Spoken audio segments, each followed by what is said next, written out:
जवळपास 24 तास होत आले मुंब्र्यात. काल जी घटना घडली या घटनेमध्ये 4 जणांना आपला प्राण गमवावा लागलाय.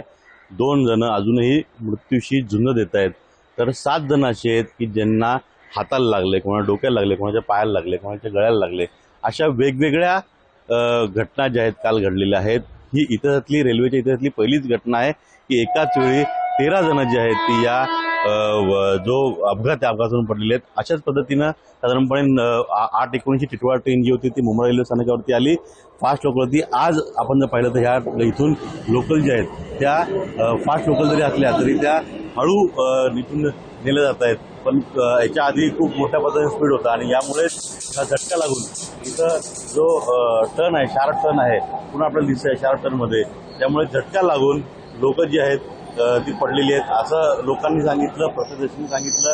पण नंतर असं सांगितलं जात आहे की 2 म्हणजे प्लॅटफॉर्म नंबर 4 आणि प्लॅटफॉर्म नंबर 3 ज्यावरून ज्या गाड्या जात होत्या त्या गाड्या जाणाऱ्यामधले जे प्रवासी आहेत त्यांच्या बॅगा एकमेकांना लागल्या किंवा एका प्रवाशाची बॅग दुसऱ्या प्रवाशाला लागली आणि त्यातून ती घटना घडली. एक व्यक्ती पडायला लागला, 2 व्यक्ती पडायला लागले, त्यांनी बाकीच्यांना खेचलं.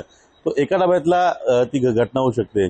पण यावरून प्रश्नचिन्ह उपस्थित होतं तो म्हणजे की जर एका पुरुष डब्यातल्या बॅग अडकली असेल मग 2 महिला कशा पडल्या? महिला डब्यातून त्या 2 महिला पडलेल्या आहेत. काल जेव्हा आम्ही त्यांच्याशी बोललो, त्यांच्याशी चर्चा केली त्यावेळी त्यांचं म्हणणं आहे की आम्हाला तर काही कळलंच नाही, आम्ही दोरवरती होतो, पण क्षणात असा काही झटका लागला की आम्ही पडलो कधी, आम्हाला नंतर आम्हाला उलटून आणलं, आम्हाला फक्त तिथं आम्ही पडलो एवढंच फक्त लक्षात आलं. पण नंतर काय घडलं आम्हाला माहीत नाही. बघा काल ज्या चपला पडल्या होत्या, जे मृत्युमुखी पडलेले आहेत किंवा जे जखमी झालेले आहेत ते त्यांची इथं चपला आणि बूट पडलेले आहेत. आणि जर 2 गाड्या एकाच वेळी गेल्या तर साधारणपणे 1.5 फूट कमी केल्यावरती तिथं माप जे उरतं ते साधारणपणे 2 ट्रेनमधलं 2 ट्रेन एकाच वेळी जर बाजूला उभे राहिल्या तर त्यांचं माप जे आहे ते साधारणपणे 6 फुटाचं उरतं.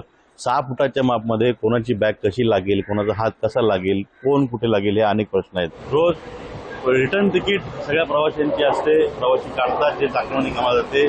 पण कामाला जाताना सुखरूप पोहोचू का आणि घरी येताना सुखरूप घरी येऊ का याची शाश्वती, याची हमी, याची गॅरंटी कोणी देत नाही.